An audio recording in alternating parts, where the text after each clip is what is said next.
Բարև ժողովուրդ, սորվա հերթին հասելակ խաշիլ խրովածը դե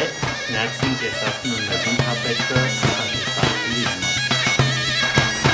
պետք տնական խաշիլ, ջուր ու աղ գազի տակը տրցնում ենք թողենք ամիքիչ կաստուկ եմ տքանումա ու անցենք ենում ջուրին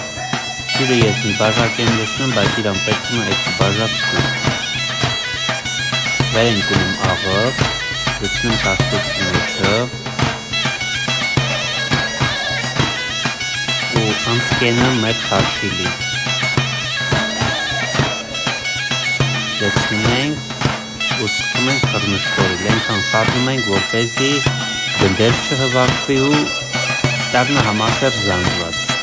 ձեռի հետ էլ այս բլբլթում այնքը արդեն տենում եք համասերը իր պատրաստի զանգվածը կաստուկի կափայտը վեր ենք ունում տնում վրա ու մեր խաշիլը լցնում ձեռի հետ էլ մի հատ մեծ փոսակ ենք անը կարակը պցում մեջը տնական կարակը պահում ենք խաշիլով ու արդեն պատրաստ է խաշիլ մտում շատ ընկիրել է